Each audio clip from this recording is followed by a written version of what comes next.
Documents you will be viewing today will be emailed to you via PDF form. This is really important. If you did not register via WebEx and you might be sharing a connection with someone else, please email the TTA Center and let us know that you have joined us. That's the only way that we will be able to award credit in terms of professional apprentice board credit. We use the registration list from WebEx and individuals who take time to email us to let us know you participated. So please let us know. I've included the email address on the document. We have an evaluation survey that will be distributed at the end of the webinar. Your computer screen should automatically go to the survey. We ask everyone to fill out the survey if you possibly can. We will also email out the survey to participants in a follow-up email. And we will send out certificates for the webinar in less than 2 weeks. We usually have a pretty fast turnaround time, so I would expect those next week. And if you have any questions, please let me know inside the chat box. And again, I'm Jamie. If you want to send me a text during the process, I'll be happy to help you in the background too. And I would refer you to the chat box where you will see 2 chat postings. Yeah. One from me and another one from Al. Al is welcoming everyone to the webinar and asking folks to type in where you're coming from. Thanks so much. And Al, I'll give it to you.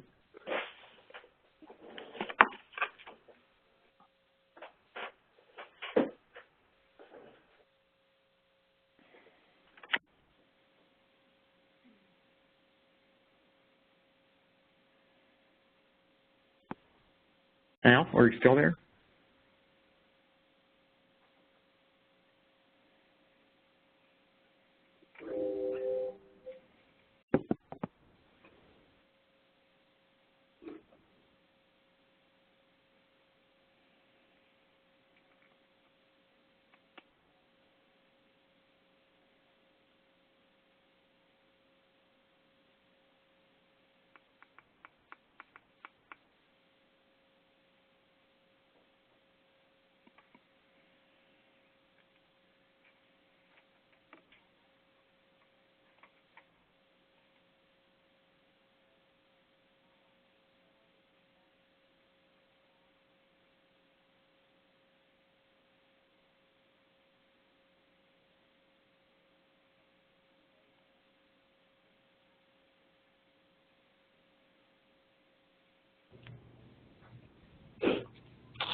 Al, are you still with us?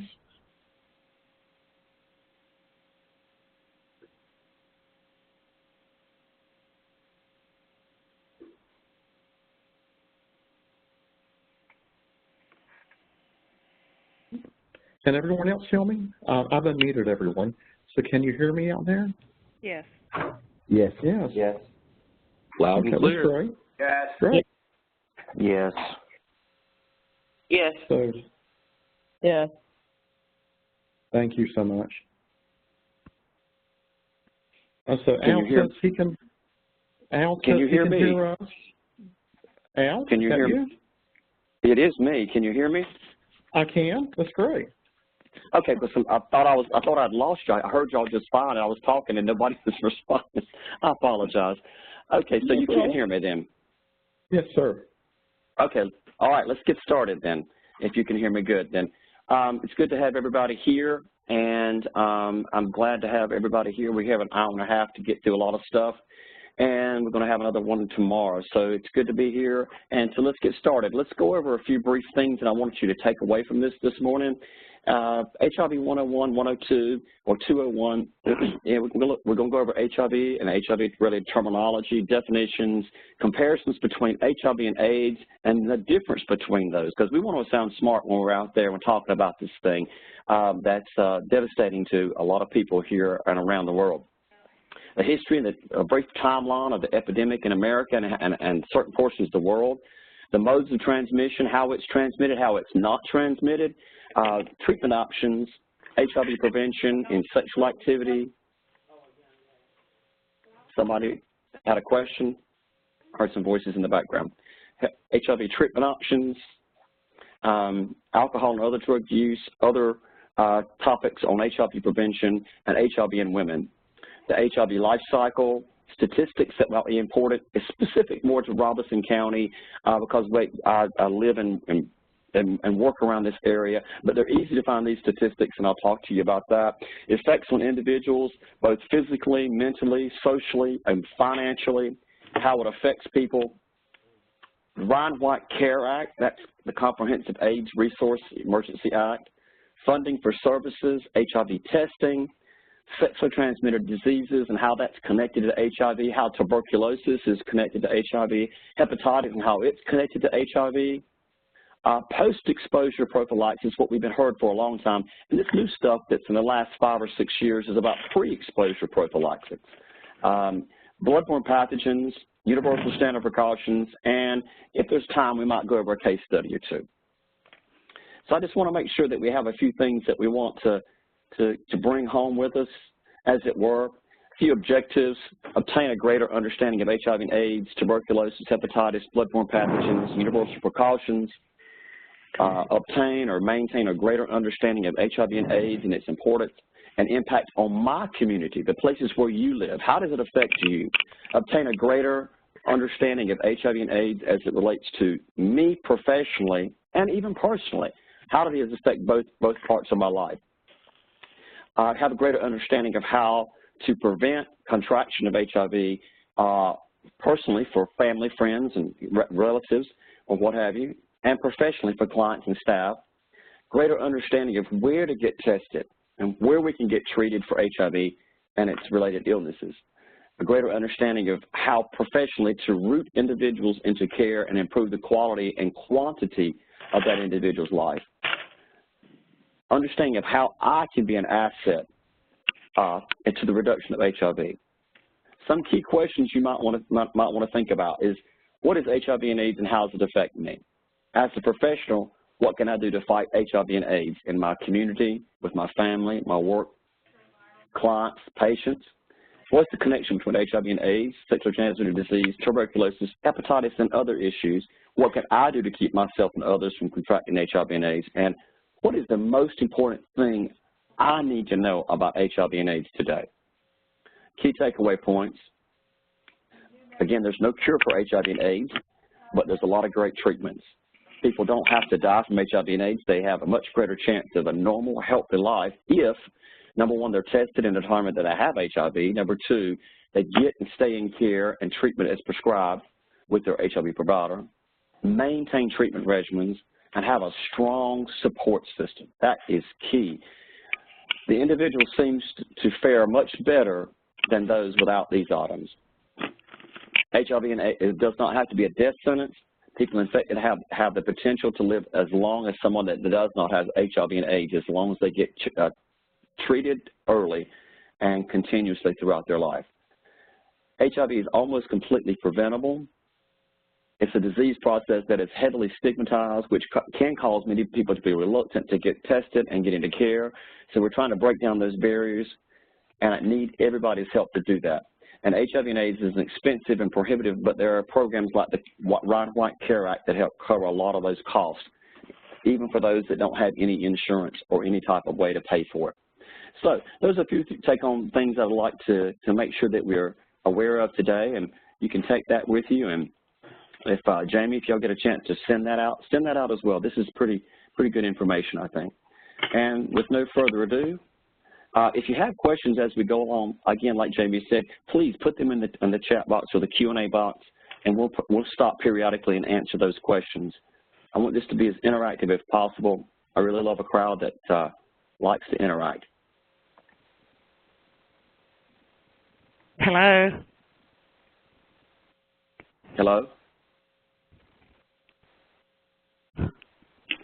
Right. Somebody had a question?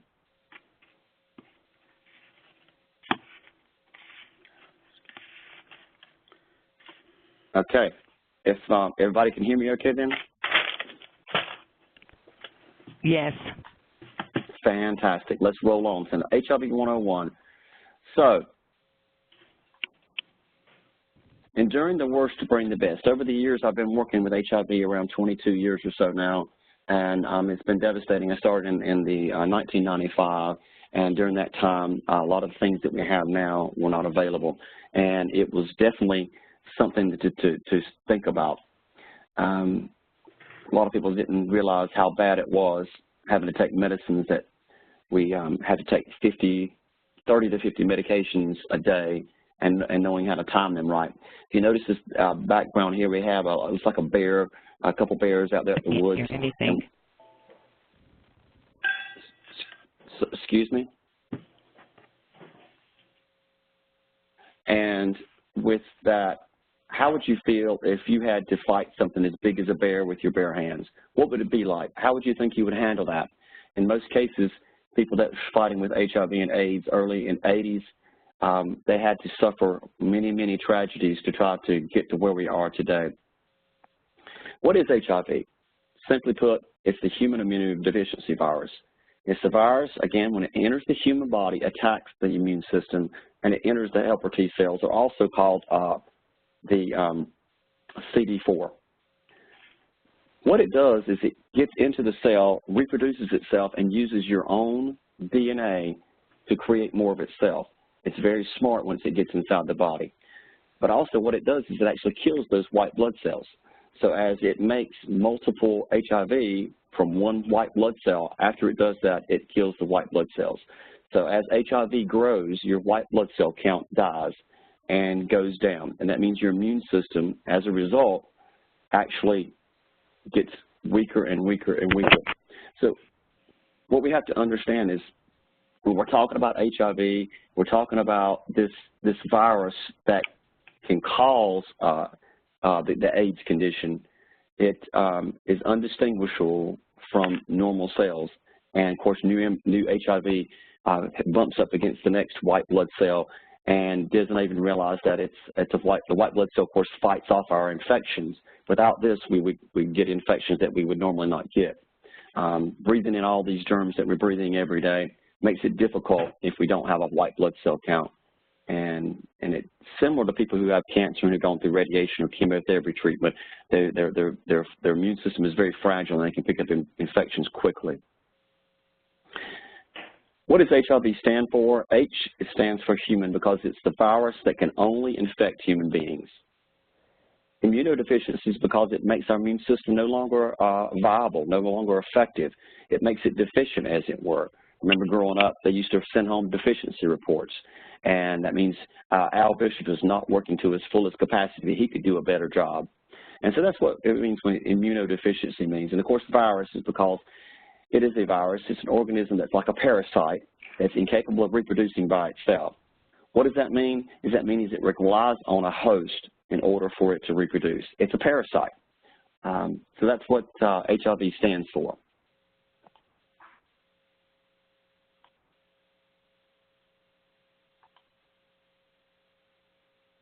And what is AIDS or the AIDS condition?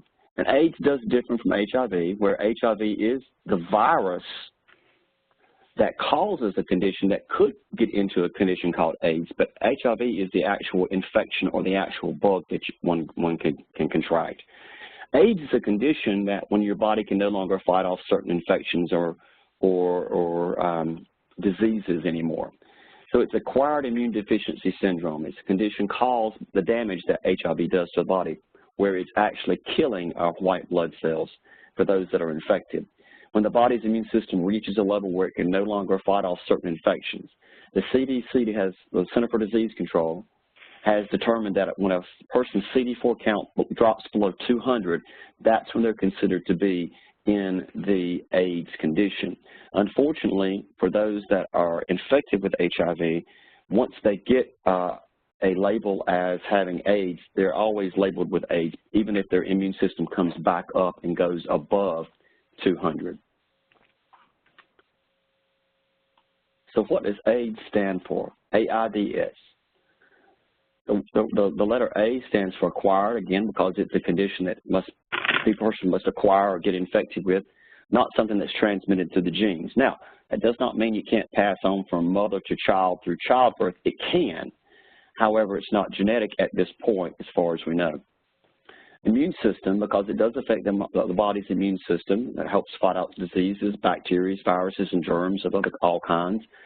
It makes it deficient, that's what the D stands for, and not work properly. And syndrome is because someone with the AIDS condition may experience a bunch of different things happening all at the same time, or a syndrome, a collection of activities happening all at the same time. So when a person is in the AIDS condition, it's not just one thing that's attacking their body, there are multiple things may be happening at the same time as a result of the damage that HIV has done to their immune system. It also has something to do with causing a lot of swelling in the body, inflammation. For the last 5 or 6 years, they've been doing a lot of research on trying to find out why that's happening. Anytime you have an infection or a cut or a scrape, that area usually is inflamed or swells because of the infection. Well, think about if your body is full of HIV and is attacking your immune system, the whole entire body has the capability of having inflammation inside of it, and that's a long-term effect of HIV in someone's body. Other terminology that we may encounter when we're talking about the basics for HIV and AIDS conditions is CD4, or it's the helper T cells. If anybody's ever been in biology, you learn that they may have multiple names for the same systems. This is no different. So you may call them helper T cells. They're the ones that actually go out and determine if there's an infection, and then they call for reinforcements. They're like the reconnaissance team that goes out, finds out if there's an enemy out there, then they radio back and say, send reinforcements. We have this type of infection. We have this type of disease out here. We need you to send your best guys, your best women, your best people to come out and fight this and bring these types of defensive weapons to fight it off. So that's what your CD4 or your helper T cells does inside your body. And a normal person may have between 500 and 1,500 level counts. If it gets below that, it typically is when a person's system is getting weaker. So everybody has CD4, everybody has helper T cells. That is not indicative of somebody who has HIV. It's an indirect measure of how strong your immune system is. Viral load, now that is a direct measure. That is actually counting the number of viruses or how number of HIV in a sample of your blood. And so if a person has HIV, viral load is very important, because if we can have what they call an undetectable viral load, it has been shown, evidence has been shown that a person can be almost unlikely completely to pass on HIV to another person if there's an exchange of bodily fluids, which is very, very important to know. If we can get a person's viral load to undetectable and stay undetectable, then they're not only at less risk for passing on the infection to someone else, but also they have a greater risk, a greater chance of having a more healthy life. So we want to make sure that our goal is to get somebody, number one, tested to find out they have HIV, and ultimately to keep their viral load undetectable throughout their life. The longer they do that, and the more consistently a person does that, the healthier they're going to live, and the better their life is going to be. And it also helps reduce the chance of them accidentally or even intentionally passing it on to someone else.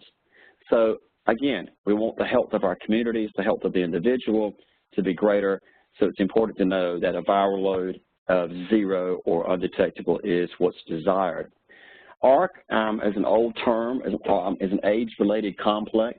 You may not have a person may not have actually the AIDS condition at that point, but they may show signs and symptoms of certain infections or diseases that are present in someone who has the AIDS condition.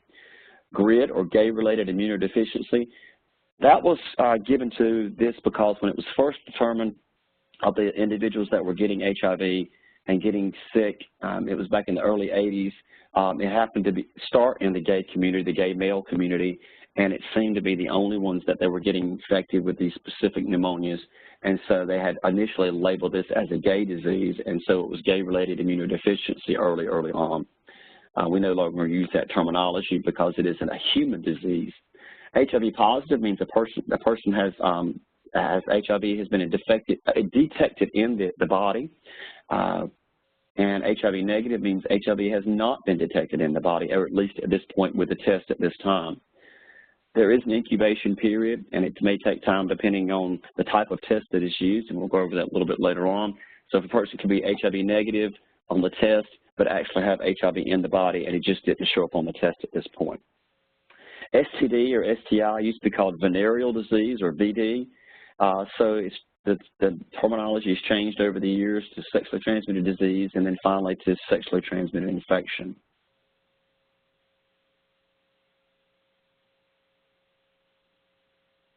Other related terminology you may see is MSM, or men who have sex with men. We don't use the terminology necessarily gay or lesbian or things of that nature as far as how HIV is transmitted. The terminology was collectively labeled as MSM because a person who has sex with other men may or may not consider themselves gay or bisexual. It's a term that came in for people who may consider themselves heterosexual but have an occasional occurrence where they may have sex with another man, and so they just labeled or termed it as men who have sex with men to eliminate any possible confusion. IDU, or injecting drug users, it used to be called intravenous drug use, but we know that there's drugs that can be injected that may not go into the vein, so the term was changed from intravenous drug use to injecting drug users. And it may not be illegal drugs, it could be legal drugs. For example, certain steroids could be used, but you're sharing the same needle. Heterosexual means sexual activity between different sex partners, a male and a female. Homosexual, sexual activity between same-sex partners, a woman with a woman, a man with a man. Women of childbearing age, from menarche to menopause. Adolescents, ages 13 to 19. Bisexual, sexual activity between same-sex partners and different sex partners or different gender partners. Other terminology, down low, a person who's on the down low, a man who maybe either has or has had sex with another man but does not consider themselves to be gay or bisexual and actually engages in sexual activity with a man, and they actually may have a family, may have a wife or girlfriend, but still continues to have activities with men.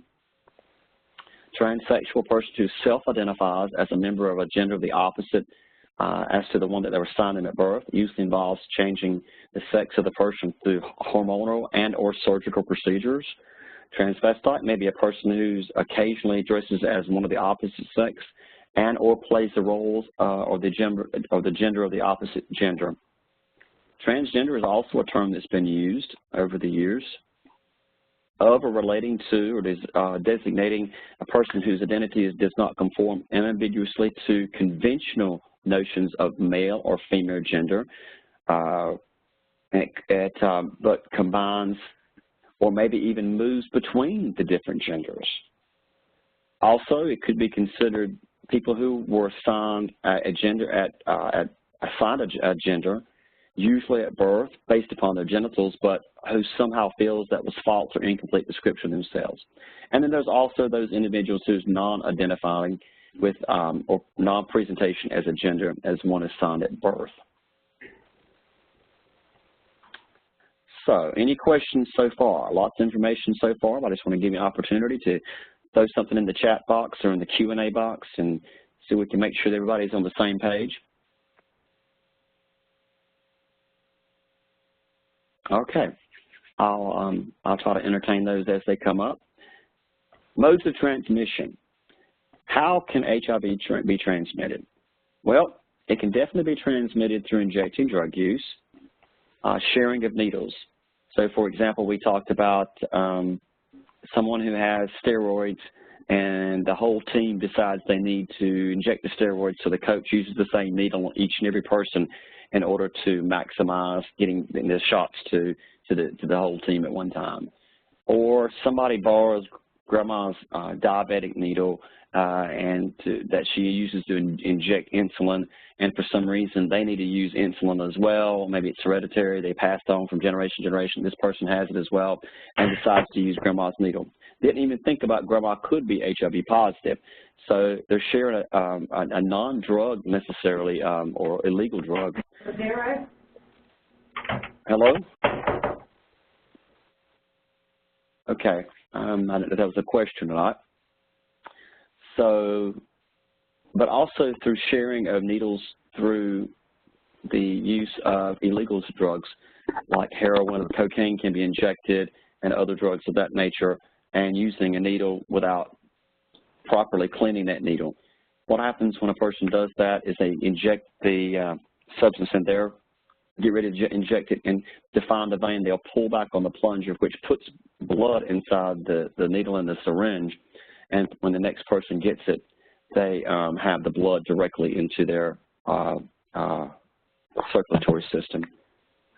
So also mother the child through the birthing process and through breastfeeding. So it can be passed on through those. And it can also be passed on through blood transfusions, which is very, very rare, but it can happen. It's just very rare. Most all blood has been tested since the early 80s, mid-80s, excuse me. The only thing is, since 1992, we've tested for hepatitis C in the blood. Prior to 1992, a person could have gotten hepatitis C and been passed on because we did not test for hepatitis C prior to 1992. Of course, the most common way that it's passed on is through unprotected sex. And for the definition for the day, unprotected sex is the sexual activity between two individuals without the use of a barrier device. Barrier device being a condom, whether a male or female condom or a dental dam, where bodily fluids are actively exchanged through any type of sexual activity. And that is the most common way that it is passed on, and I guess the most popular way, maybe even the most fun way, that we can pass on anything that a sexually transmitted disease or what have you. Here's how it's not passed on. It's not passed on through sweat, tears, and saliva, which are the three most common ways that we're concerned about because they are considered body fluids. And anybody that's been around HIV and AIDS, we talked about not exchanging bodily fluids. However, these three body fluids do not contain a content sufficient amount to pass on from one person to the other. So sweat, tears, and saliva will not pass on HIV. And mosquitoes won't pass it on, bug bites of that nature. Casual contact like hugging or shaking hands are not going to pass it on. Eating foods prepared by someone who is HIV positive, using toilets, showers, chairs, and water fountains, or even being in the same room as someone with HIV. These were not going to pass this on from one person to the other. This is important to know, and if there was a test, which I have one, to be passed on, this is information that you definitely want to keep nearby because it's good information to know. Again, just another little colorful slide to show how HIV cannot be spread by this. It says AIDS cannot be spread, but people get these confused, but HIV cannot be spread by sharing foods, bed linen, doorknobs, telephones, towels, combs. See, pretty much, unless you're exchanging bodily fluids with an individual, you're not going to pass on HIV, and you're not going to have to worry about those things. Any questions so far? Wow, tough crowd, tough crowd. All right, so let's break for just a moment, and I want to go back to the brief history of HIV and AIDS before we get into treatment options. Let's talk about how HIV and AIDS, what it was like when we first found out about the history of HIV and AIDS. So the virus spread by AIDS, which is HIV, was probably introduced to humans in Africa between 1884 and 1924. Wow. We were thinking that it was not until the 80s that we heard about it, but in America, that's when we found out about it. HIV probably enters Haiti around 1966, probably enters the United States around 70, and at that time, there was an incubation period of up to 10 years before a person knew that they had HIV in their system because it didn't show any outward signs or symptoms for up to 10 years. Can you imagine walking around having a condition or disease process that was doing damage to your body, and it took 10 years to actually show itself? Do we know any other types of conditions that are like that? Anybody been watching a lot of the commercials in the last year or so? Has been on hepatitis C. Matter of fact, hepatitis C can be in your body doing damage to your liver and your organs for up to 20 years before a person even knows that they have it. And by the time it shows up a lot like HIV, the damage that it's done is irreparable. We can't go back and change that. So a person who has hepatitis C, or maybe they even suspect they might have hepatitis C, need to be checked, to be tested for it. It's a simple test. It only takes a few minutes to have the test done. If there's a finger stick, it takes 20 minutes. If it's a venous stick, they may take a day or so. But regardless, it's only going to take a little time for you to go out and find out. Here's the beauty of knowing if you're HIV positive or if you're hepatitis positive. There are many treatments out there for someone who's hepatitis C positive. As a matter of fact, it's one of the few that's out there that is as dangerous as hepatitis C is, that is actually curable. Hepatitis C now is curable for the majority of the population. So it makes sense to be tested. And for HIV, for a person who is HIV positive, it makes sense to get treatment because you can live a long, healthy life, the same number of years as a person who doesn't drink or smoke, as long as you're not drinking or smoking. You can live the same number of years as somebody who does not have HIV. That's very important to pass that information on to others. The test only takes a few minutes to take. If you have a finger stick test, some can be as little as 20 minutes, some as little as even 10 minutes to have your test done. Others, it used to take, many years ago, it used to take up to 2 weeks to get the test results back. How reliable are these results? These results are about 99.9% effective at finding someone that is HIV positive. There are some that are false positives, some that are false negatives, but we do confirmatory testing in North Carolina and some other parts of most parts of the country where those confirmatory tests can confirm if a person's positive really quickly, and they do backup testing. It is very reliable, and it's good to know what your status is. If you don't know your status, you definitely can't be treated for it and get back to a healthier state. So moving right along, that's what I was talking about the 1970s, where we didn't see it until the early 80s. The conditions, they may have been infected in the 70s and then started showing the signs and symptoms of the AIDS condition up to 10 years later. African doctors see a rise in opportunistic infections and wasting, and then Western science and doctors remain ignorant of the growing epidemic in the United States. Okay, in 1959, scientists isolate what is believed to be the earliest knowns of AIDS, cases of AIDS, and the discovery suggests that the multitude of global AIDS viruses shared a common ancestor within the past 40 to 50 years. In 78, gay men in the United States and Sweden and Tanzania and Haiti began showing the signs of what was later called AIDS. In 1980, the deaths was around 31. That's when we first started finding out about it. In 81, June 5th, the CDC finally reports in October of 80 and May of 81 that 5 young men, all active homosexuals at the time, were treated for biopsy-confirmed pneumocystis carinii pneumonia. Everybody else try to say that 3 times fast. 3 different hospitals in Los Angeles and California, and 2 of the patients died, and all 5 patients had confirmed previous or current CMV or cytomegalovirus and candidal mucosal infection or yeast infections. So the known deaths went from 80 to 81 was from 31 to 234. In 82, the CDC has linked HIV and AIDS to blood.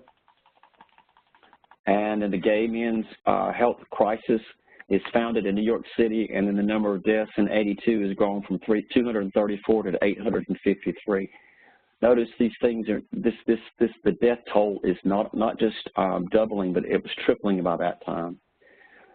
In 82, it also had the term AIDS, acquired immune deficiency syndrome, was used for the first time.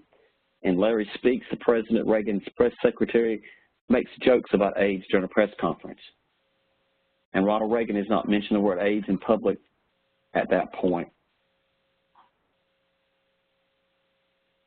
83, things that were happening. There were a number of known deaths in the United States had gone from 800 and some to 2,304. CDC warns that blood is a possible problem. There's a problem with blood and blood banks, and to be careful with getting blood or donating blood. And in 84, Robert Gallo just claims that he's discovered the virus that causes AIDS, but it was actually founded a year earlier by the French.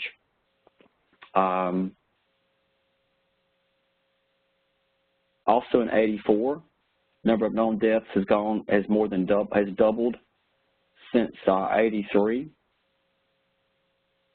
85, the FDA approves the first HIV antibody test and begins to be produced in the United States and Japan. And the first international conference on AIDS is held in Atlanta. This is important to know that since that time there was not an international conference held in the United States on AIDS until President Obama lifted the ban on people traveling in the United States. So that was more than 20 years. President Ronald Reagan mentioned the word AIDS in the public for the first time in 85. Rock Hudson, the film star, for those that are film buffs, he dies in 1985 from an unknown condition that later was found out to be HIV-related, which was AIDS. 1986, President Reagan mentions AIDS in a message to Congress. U.S. Surgeon General, General Everett Koop, published the first report on AIDS and calls for sex education. And let's see what else is going on. And the cumulative deaths in 86 has already got up to over 16,000 individuals in the United States alone. This is not covering the world. This is just in the United States. All these statistics are kind of isolated here. The group ACT UP is founded in New York City, and they made a major difference in people being aware of HIV and AIDS.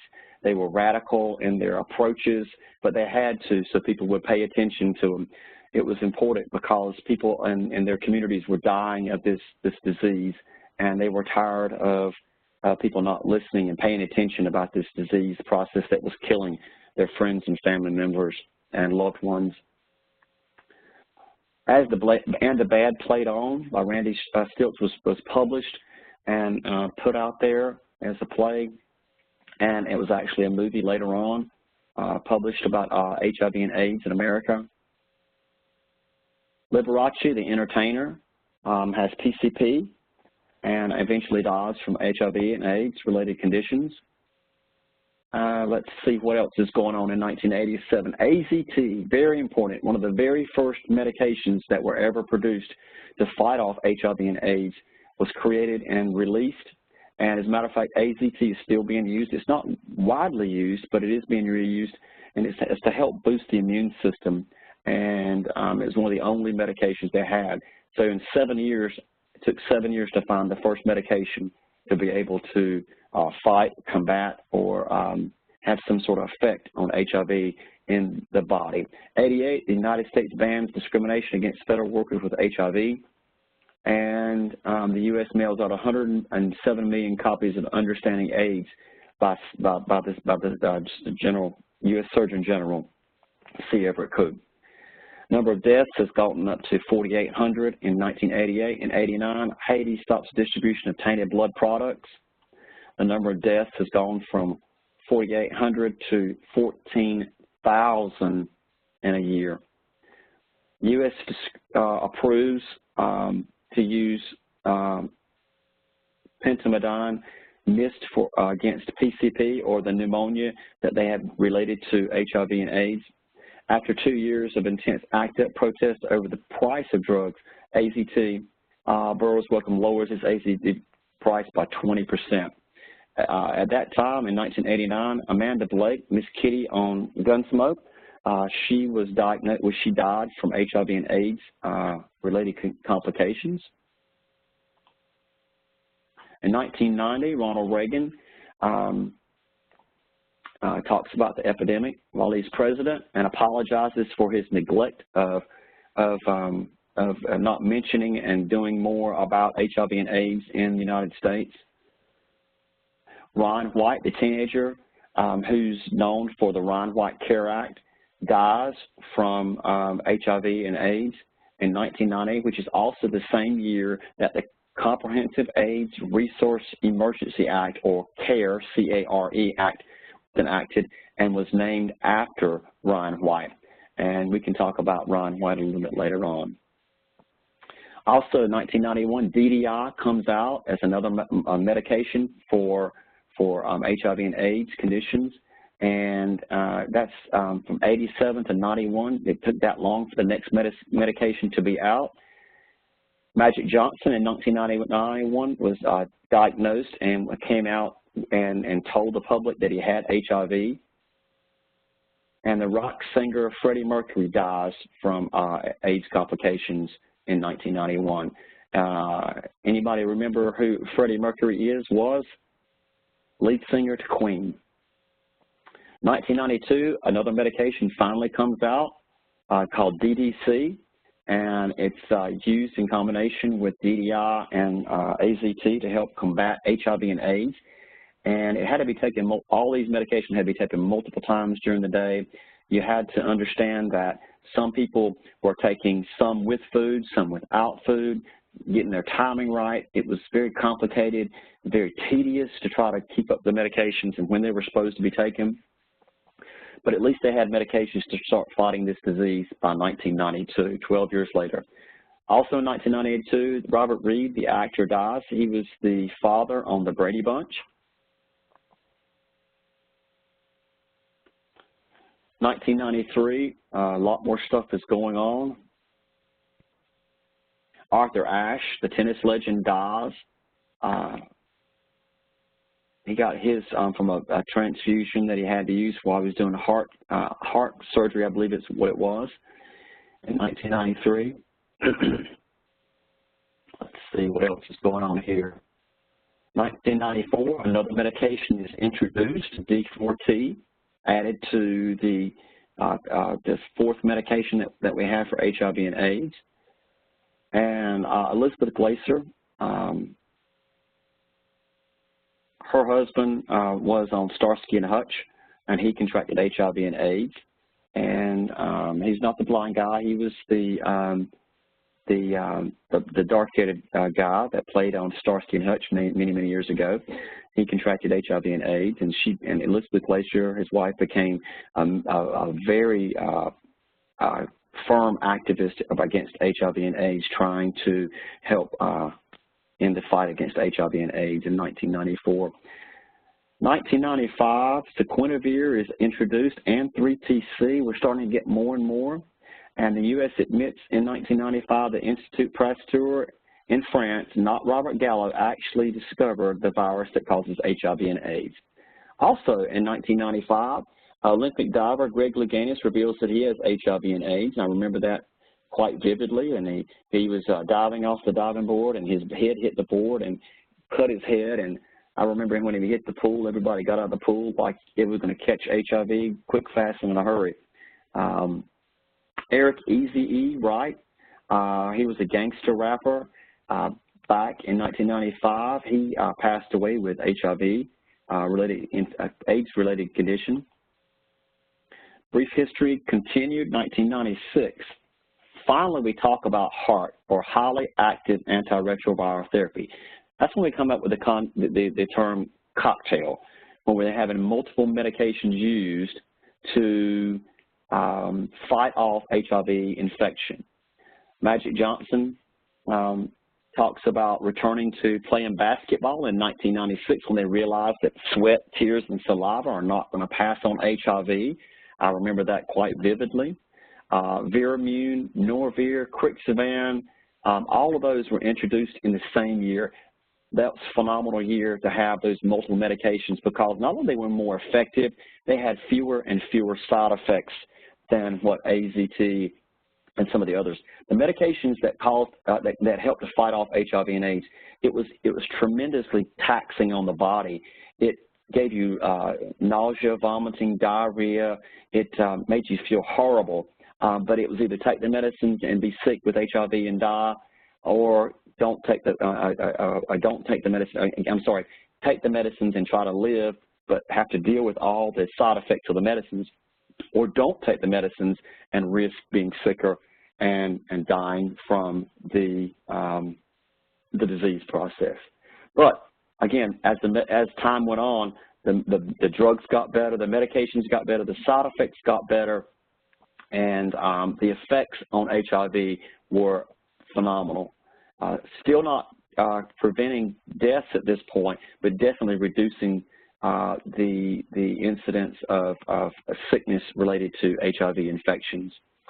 Then in the next year, they introduced Combivir. I think it was the first combination pill approved in the United States in 1997. We're talking about 17 years later, with the first combined medication where it had two drugs in one pill, which was phenomenal. Then you had Rescriptor and Viracept was introduced, and we also, I remember this vividly, that the CDC reported the first case of probable HIV transmission through kissing. People were flipping out. What? I can get HIV from kissing? I'm not even going to kiss no more. Yeah, well, we found out that it could be possible, but it's highly unlikely, but it still is possible.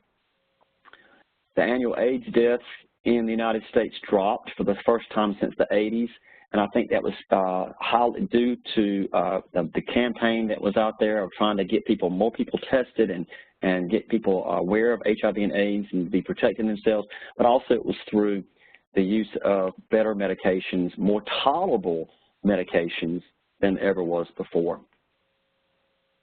Let's move it on. Okay. 88, we have Zygen that was introduced, and then we have Sustiva. And Sustiva was a great medication. Unfortunately, Sustiva caused really bad side effects of bad nightmares and severe depression, but it was very effective at HIV, reduction of HIV in the body and keep it from reproducing. The key thing that you want to take away from here is the medications that that fights HIV is that it does not actually kill HIV, it simply keeps it from reproducing. If it cannot get into the white blood cell, then it cannot reproduce. That's the key takeaway here, that these medications don't actually kill it.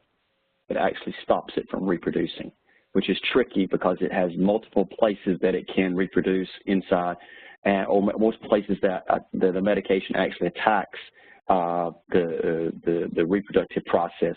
And as we go forward, we'll get more into that and how that is effective and effectively stopping. By 1998, the number of known deaths in 1988 was 17,000, over 17,000. And we want to make sure that we're aware that the deaths are still happening, and unfortunately, we can't get a hold on this until everybody gets medications around the world and starts taking them appropriately and gets treatment. 1999, long-term side effects on HIV and AIDS. We don't know what it's like with the anti-AIDS drugs. They start to think about what are the long-term effects on these because we've only been taking these for a few years. The number of deaths went from 17,000 to over 18,500. And for the first time, there are more women living with HIV disease in Africa than men.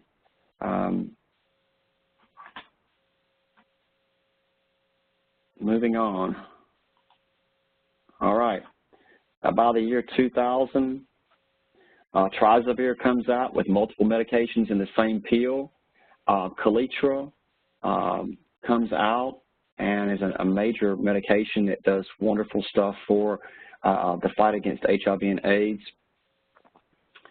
and UN Security Council meets with HIV and deems that HIV and AIDS is a serious threat for the very first time. It took that long for them to come out with to that.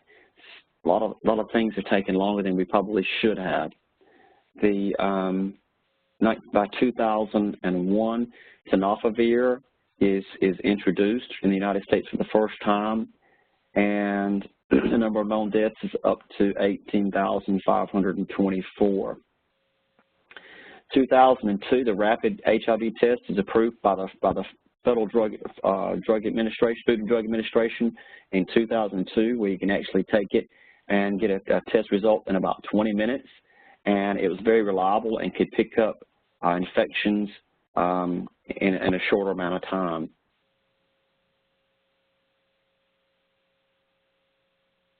All right, here we go. 2003, Emtreva is introduced, Rayataz, Lexiva, and quite a number of more medications. So now we're getting multiple medications. George W. Bush announces the emergency plans for AIDS relief, PEPFAR, and a 5-year and $15 billion initiative to fight HIV and AIDS, not just here, but also around the world, and primarily in Africa and the Caribbean islands, Caribbean area. By 2004, abacavir, or Epsicom, and Truvada was out. Truvada is still being used, and we talk about PrEP, P-R-E-P, or pre-exposure prophylaxis. A newer version of Truvada is being used for those that are not infected to take this to help prevent it. We don't have a vaccine that's viable right now, but Truvada is a great medication to help prevent HIV transmission for someone who's not infected but engages in at-risk behaviors. For the first time, in 2004, the porn industry is hit by fears of HIV outbreak among its stars.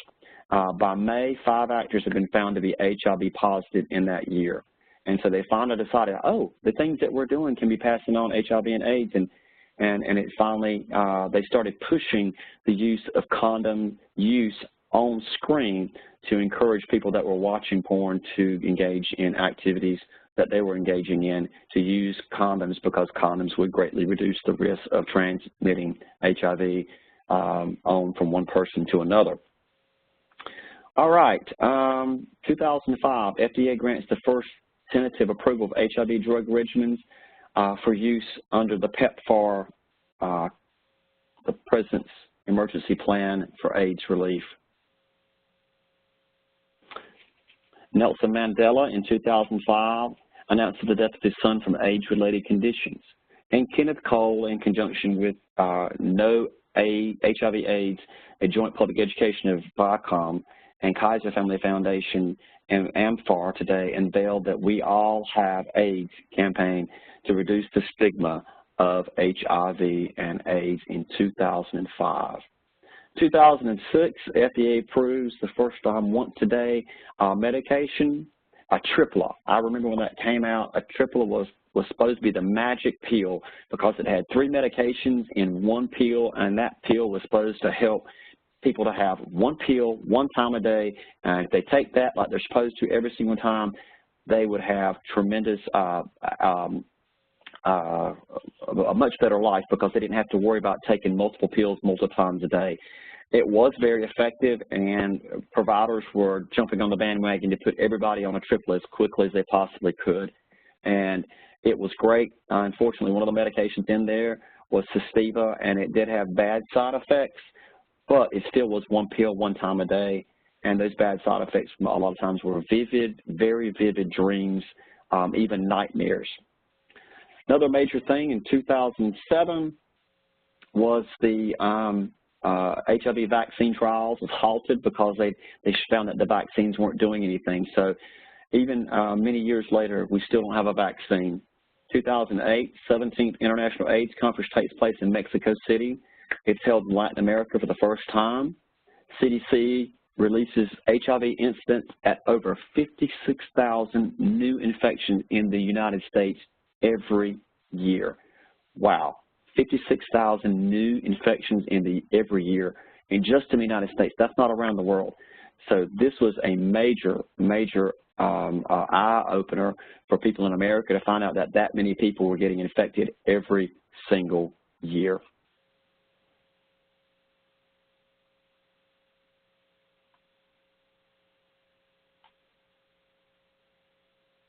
Okay. All right, 2010 World Health Organization estimates that 5.2 million people are now receiving HIV treatment. Yay, worldwide. However, there's over 30-some-odd million that are infected with HIV. That's not a good ratio there.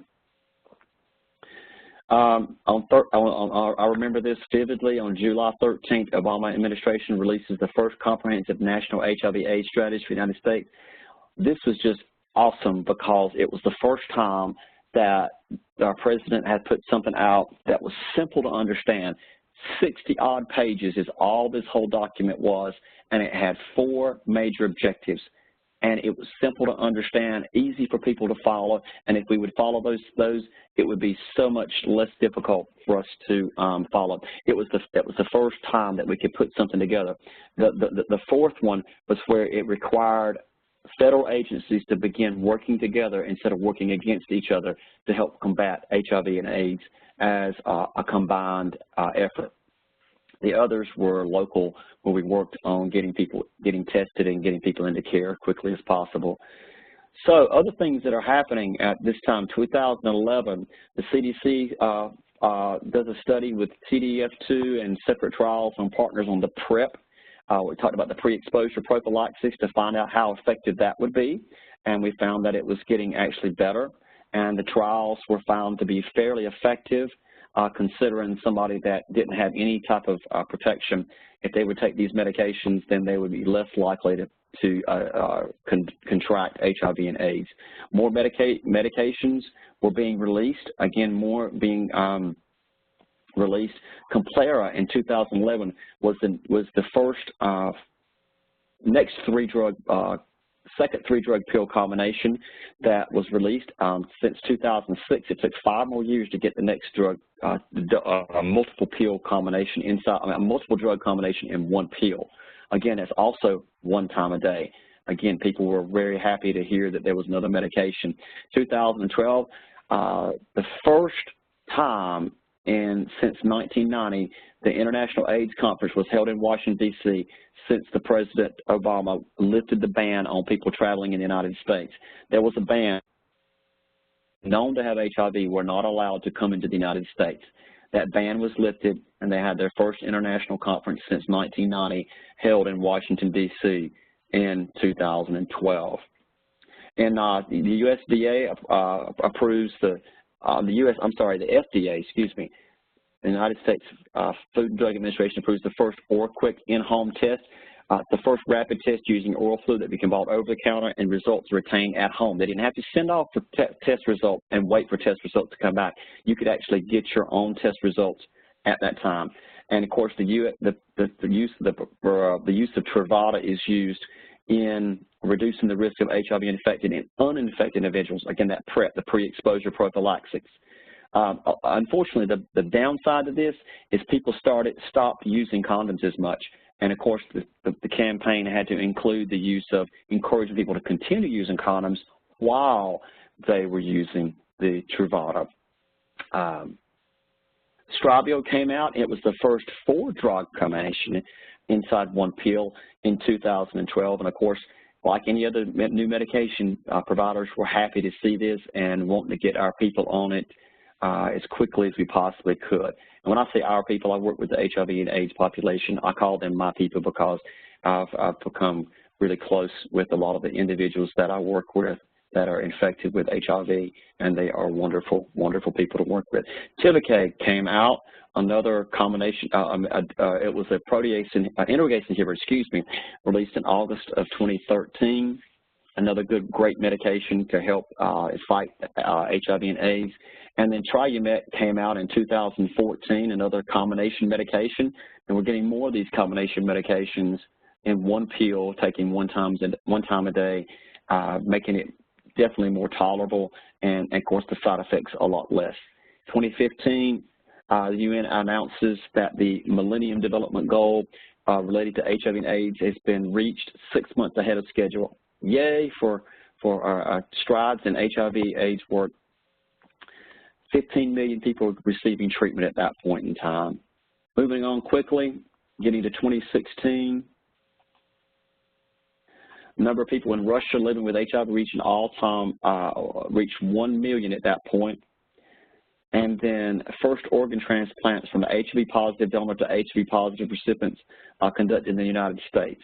And then, of course, the 21st International AIDS Conference was held in Durban, South Africa. Lots of wonderful things that are happening, but this gives you an overview of the struggle and the fight that people have had to go through to get and receive treatment for HIV and AIDS. It's a constant battle for us to be able to promote HIV prevention and help those that are infected with HIV. So we want to make sure that people are firmly aware of that we all have a part in this. We all have, even if we don't know somebody directly, we may know somebody indirectly that may have HIV or AIDS, and we want to make sure that we prevent the infection or contraction of HIV and AIDS, and at the same time reduce stigma every time we get a chance. So going back to our main set of slides here, what are our treatment options? Well, now there is one question in the Q&A box. That fantastic. Let's go. I don't see it, but go ahead. Yes. Question posed was, are there studies or reasons why HIV is more common among male homosexual populations? What was, I didn't understand the question. I said, are there studies or reasons why HIV is more common among the male homosexual population? You said, is there epidemiologic studies or reasons why HIV is more common?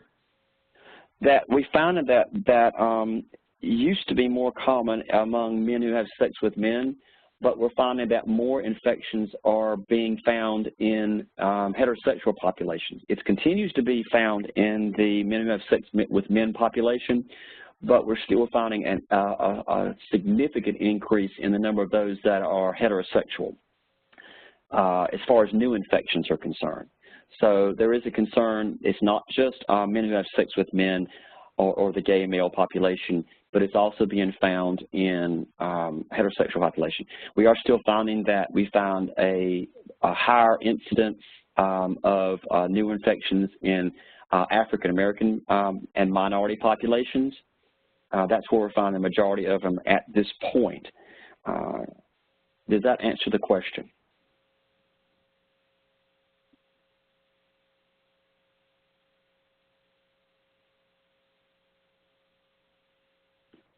I think so.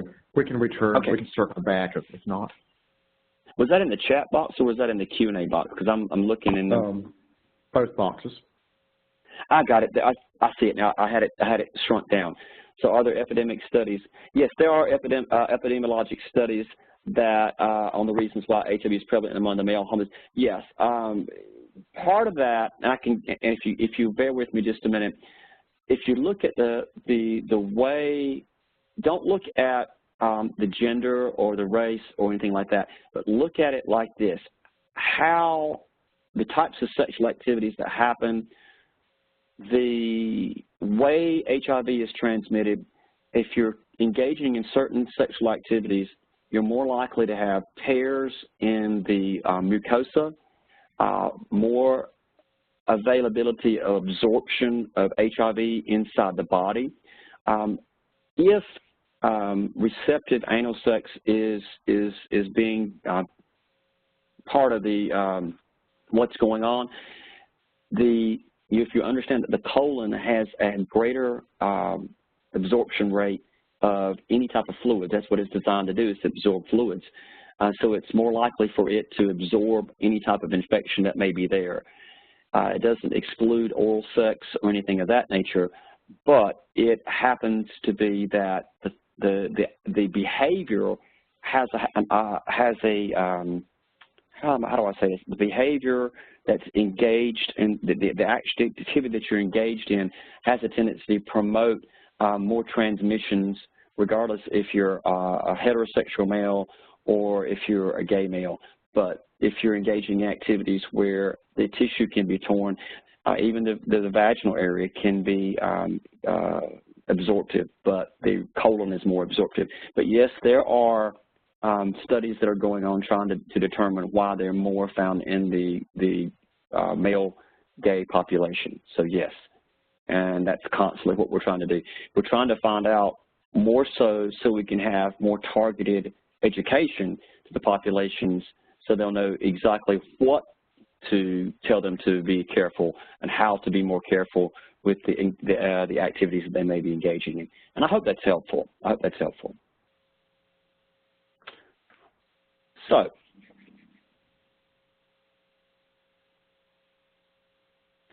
moving right along, how do we fight HIV and AIDS? Well, first off, we look at where HIV is reproducing inside the cell. And if you look at these terms, I don't want you to get confused or anything like that or get overwhelmed. So we're going to go over it briefly. But there have entry inhibitors, we have fusion inhibitors, reverse transcriptase inhibitors, which include NRTIs or nucleoside reverse transcriptase inhibitors, or NNRTIs or non-nucleoside reverse transcriptase inhibitors. Then we have integrase inhibitors and protease inhibitors. This slide may not be helpful, but hopefully this next slide will be a little more helpful in understanding a little bit more about where these happen and how these work. So if you look at the 6 different, the ones on the previous slide, there were 6 different types. The first one was entry. If the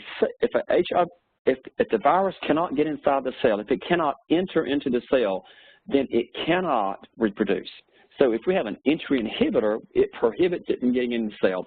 So if you look at where number 3 on the left-hand side here, and it shows a penetration of the entering into the cell. If we can stop it from entering into the cell, then we can prevent it from reproducing because it cannot get in the cell. How about right here where number 1 and number 2 is? If we can prevent it from fusing to the cell, again, fusion inhibitors, it can't get into the cell. So if it doesn't fuse, then it can't enter. So fusion inhibitors and entry inhibitors both prohibit the virus from getting inside our white blood cells. So if we stop it from entering and we stop it from fusing, both of those prevent it from reproducing. So those are 2 medicines that can be used right there to keep it from getting into the cell to get it from reproducing. Let's look a little further where it says number 4, reverse transcriptase. That's where HIV is an RNA, okay? That's ribonucleic acid. DNA is our genetic makeup, or it's a double helix versus a single helix. And for those that are not biology majors, it's not a problem.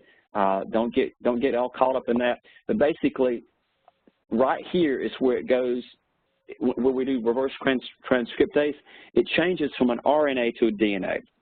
It metamorphoses, as it were. That's a big word, metamorphosis. Is that multiple? Is that plural? Is that more than one?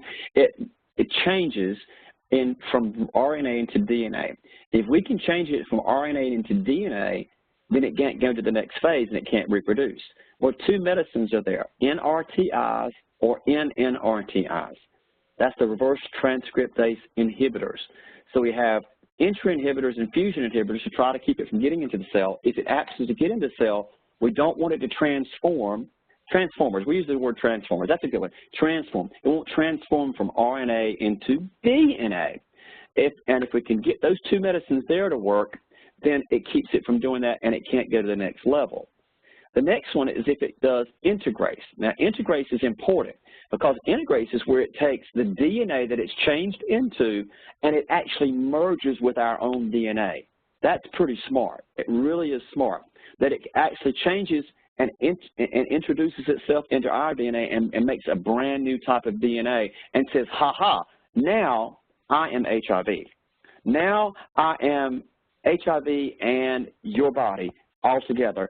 And what I'm going to do right here, I am going to start reproducing brand new HIV, and I'm using your body to do it. And I'm fooling your body to believe that that's what it's supposed to do.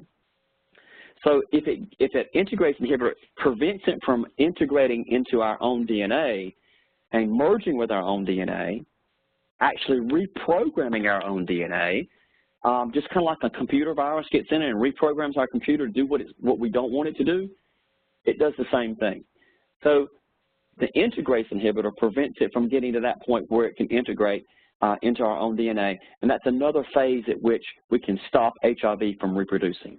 If it happens to get past there, we have one last opportunity, and it's called a protease inhibitor, where it comes and is an immature virus, like where number 6 is and number 7, between 6 and 7, this little strand of HIV, it's on your screen there, that little blue line, if yours is in color.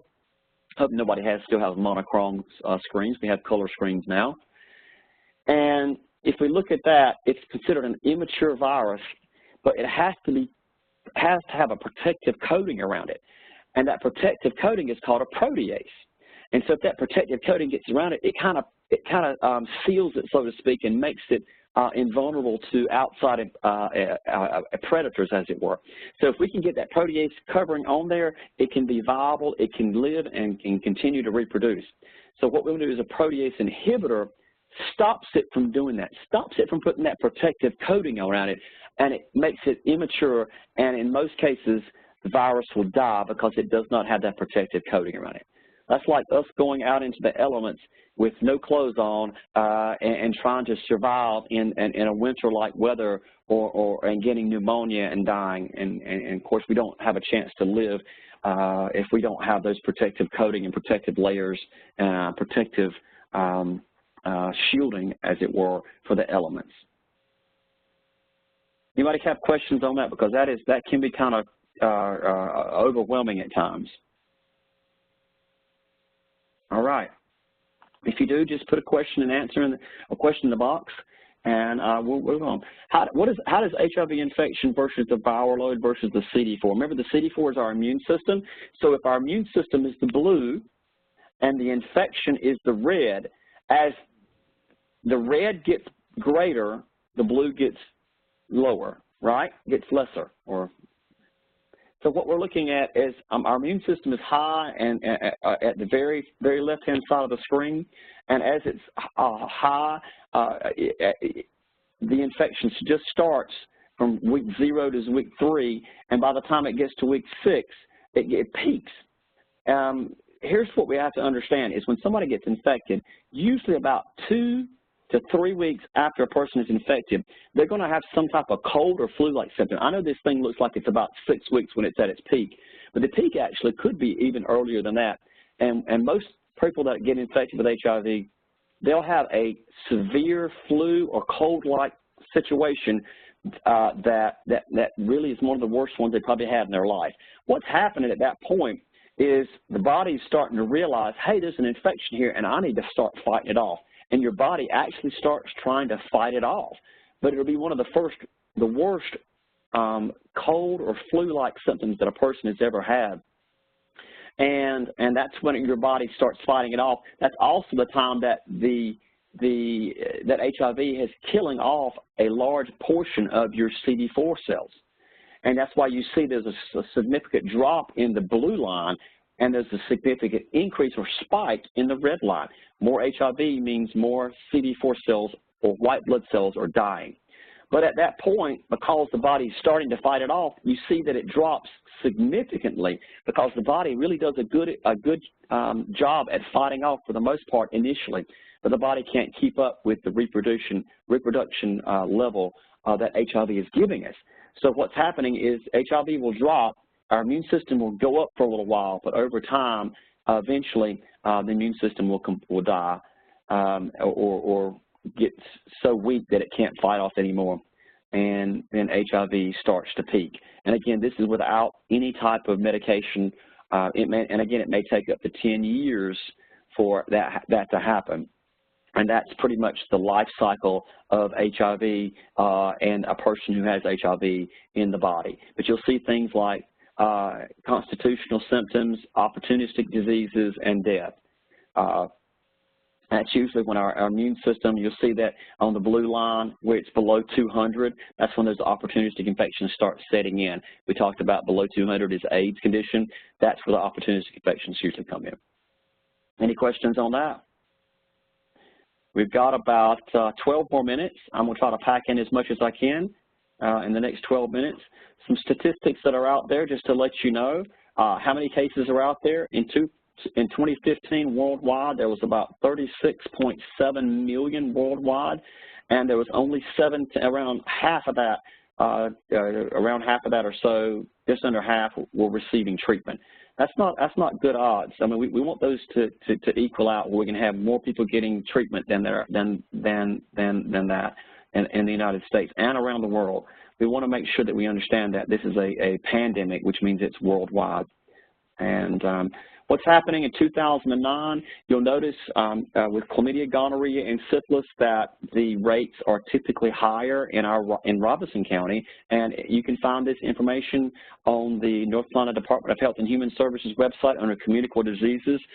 You'll see the look for epidemiological profile or the surveillance data, and you can find all these statistics specific to your county, your area, and if you have another state that you may be representing, you can go to your local state health website, and they should be able to find those statistics as well.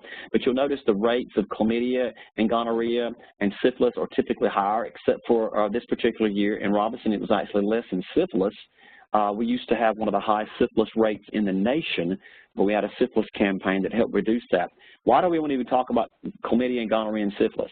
Well, these are infections that are, if you can get chlamydia, gonorrhea, or syphilis, then you're more likely to be at risk for developing HIV. Because if you can get these infections, then you can actually get HIV, and you're actually more at risk for getting HIV. So as we look on through these next few slides, you'll notice that the rates continue to be higher in our local county than in North Carolina in most cases.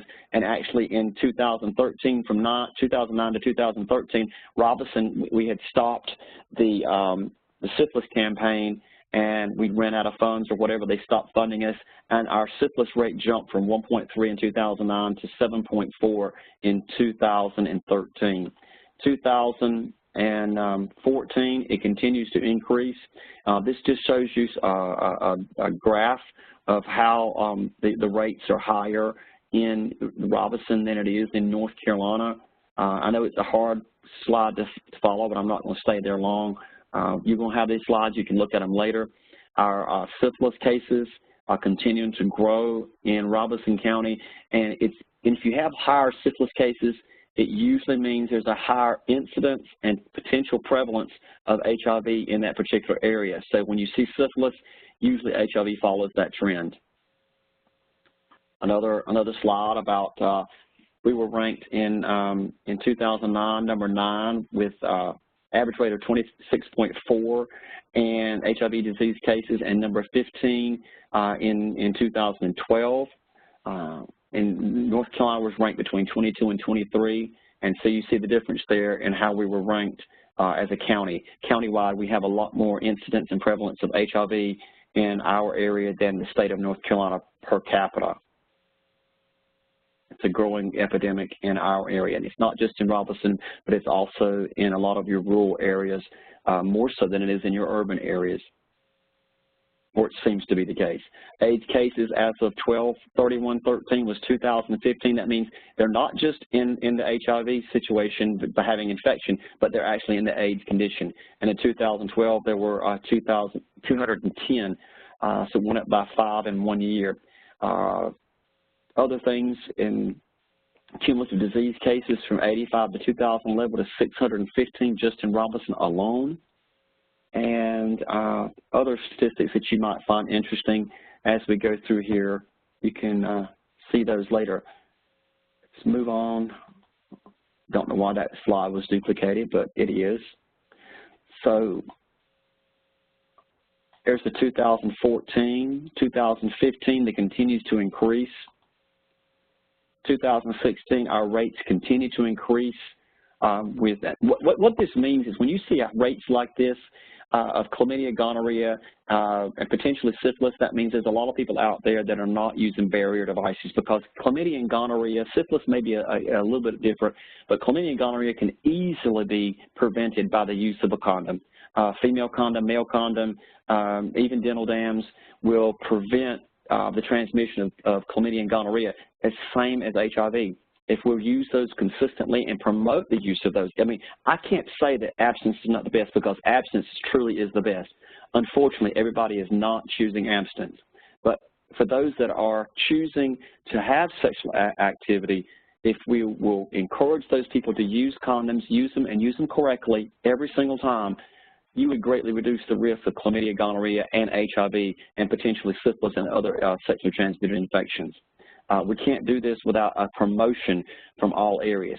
And I know a lot of the teams that I've worked with here are prevention teams, and they do alcohol, tobacco, and things of that nature. But this kind of is hand in hand.